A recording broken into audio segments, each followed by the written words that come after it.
today we will talk about the item number 6, that is the mouth and the oral cavity along with the tongue. So at first we will talk about the mouth or the oral cavity. So it can be divided by the alveolar process and the teeth into two portions.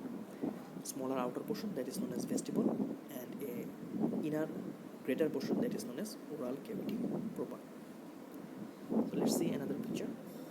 So look at that. By the gums and teeth, by the alveolar process and the teeth, we can divide in a smaller portion, that is oral vestibule, and a larger internal portion, that is known as oral cavity proper. Now move to the vestibule.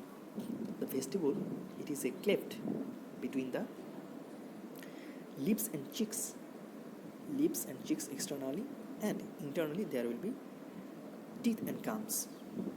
So the space or the cleft between these is known as the oral vestibule. So oral vestibule, it has roof, floor and some lateral wall. The roof and floor, it is formed by the reflection of the mucous membrane from the lips and cheeks, and the lateral wall of the vestibule, it is so much important because in the lateral wall we will find an important opening of a important gland, that is the parotid gland. So the parotid duct actually opens, and so we are talking about the lateral wall of the vestibule. So lateral wall of the vestibule, it receives the parotid duct, opening of the parotid duct. So where it actually lies, it lies in the lateral wall of the vestibule on a summit of a papilla opposite the crown of the upper second molar tooth. I'm telling you again, this is very much important for the fiber. Where the parotid duct opens, it opens on the lateral wall of the vestibule of the mouth on the summit of a papilla opposite the crown of the upper second molar tooth. So this is the opening of the parotid duct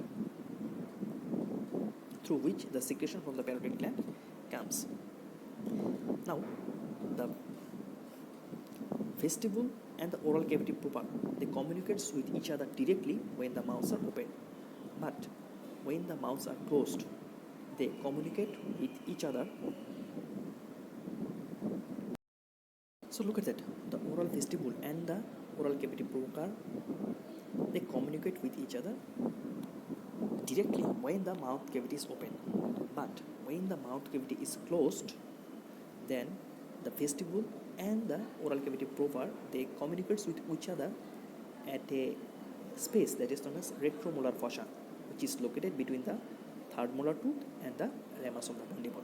So when the mouth are open, they communicate directly with each other, the vestibule and the oral cavity proper. But when the mouth cavity is closed, they communicate with each other, that is through the retromolar fossa, which is a space between the third molar tooth and the ramus of the mandible. Now come to the lips. Now we will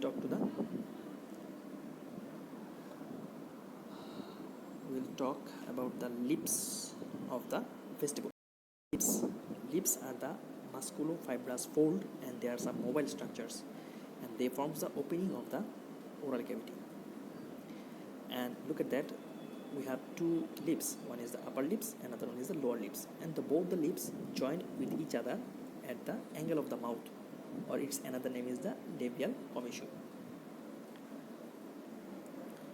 And the red portion of the lips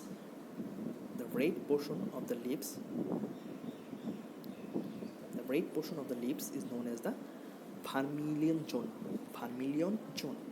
and the vermilion zone and the skin, where they comes in close together, the junction is known as the vermilion border. And sometimes the teacher asks why this vermilion zone is so much reddish in color. The answer is due to the rich and high vascular bed, which is visible through the thin epithelium of the lip. That's why the pink lip looks like reddish. The vermilion zone looks like reddish due to high vascular supply.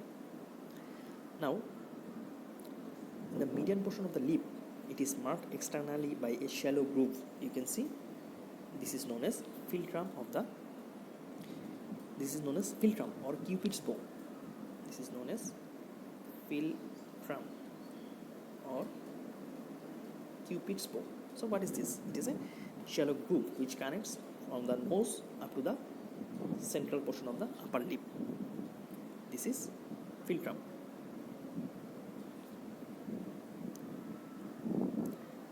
And if we go inner side of the lips, look at that. Both the upper lip and the lower lip, they are connected to the adjoining gum by a mucous fold that is known as frenulum.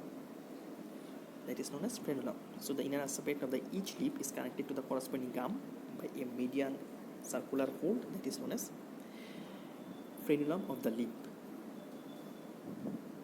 Now we will talk about the structure of the lips. So from outside to inside, the lip will be, at first there will be skin, then subcutaneous tissue, then we will find the important muscle that is present around the lip that is known as orbicularis oris. After the orbicularis oris muscle, you will find submucous coat. Here we will find some labial glands, and last of all you will find the mucosa. And here the lining epithelium will be the non-keratinized stratified squamous epithelium. Remember this is important for the exam. Now we will talk about the cheeks. Now the cheeks, it is a part of the face extending from the angle of the mouth up to the origin of the anterior border of the masseter muscle. So this is the cheek, and if we talk about the structure of the cheek, you will find at first the skin. Number 2, you will find from outside to inside skin. Then you will find superficial fascia.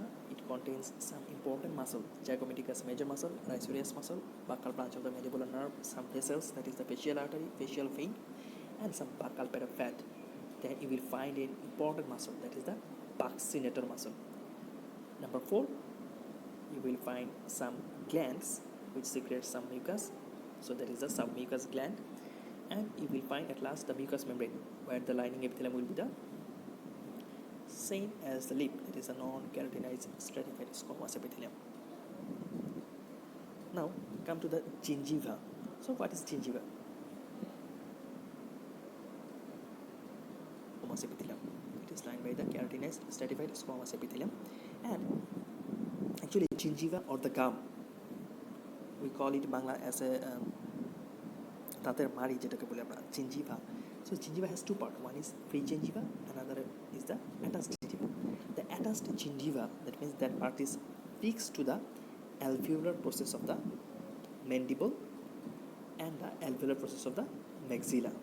So these are the fixed part or attached part, and there are some part that is the free part, free gingiva. It is attached just to the neck of the tooth, just attached along the neck of the tooth.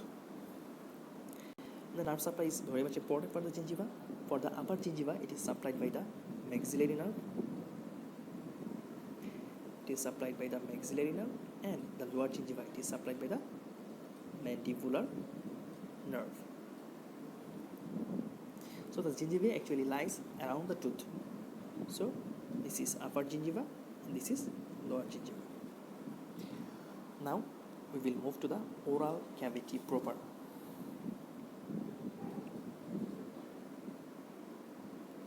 Front and on each side there will be teeth, alveolar process and the gum.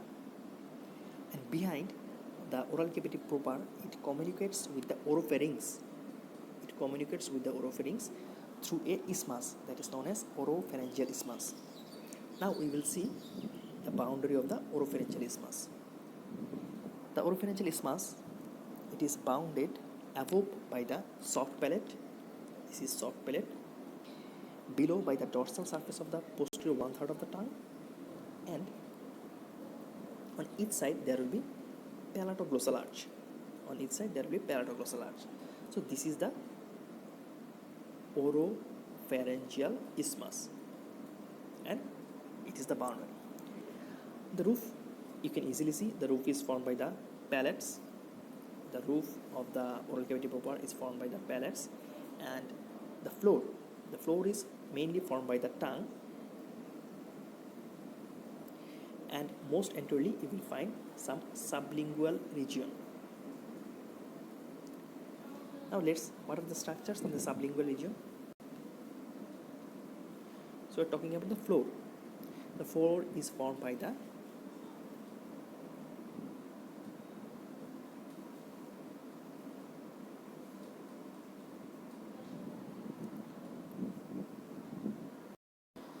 floor of the oral cavity proper is formed by the tongue and sublingual region, which is lies most anteriorly. So in the sublingual region, you will find some structures. That is the frenulum of the tongue. Look at that. There is a mucous fold which is connecting the tongue with the floor of the mouth. That is known as frenulum of the tongue. And you will find sublingual papilla. There are some elevation on each side of the frenulum. That is known as sublingual papilla. Elevation on each side of the frenulum. And here, actually, the submandibular duct opens. So look at that. On each side of the frenulum linguae, there are some openings. There are some elevated portion that is known as sublingual papilla. And here, the submandibular duct. Here the submandibular ducts opens. So on the sublingual papilla, the submandibular ducts are open. And you can see there are some folds on each side of the frenulum linguae that is known as sublingual fold. So on the edge of the sublingual fold, you can see there are multiple small openings. These are the openings for the sublingual ducts. So we have found opening of the three major salivary glands on. So we have found opening of the three major salivary glands on the mouth or oral cavity. One is on the vestibule, that is the opening of the parotid duct that was opened into the summit lateral wall of the vestibule of the mouth on a summit of a papilla opposite to the crown of the upper second molar tooth. And we have also found the opening of the submandibular gland, and opening of the sublingual gland. So the submandibular duct, it was opened each side of the frenulum linguae on the summit of a papilla, that is the sublingual papilla, and opening of the sublingual gland, it opened into the edge of the sublingual fold.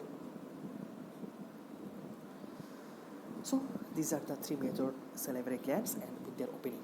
So this is up to the mouth, which includes the vestibule and the oral cavity proper. So in the next video, we will talk about the palate, the soft palate and hard palate, how they are formed, and details.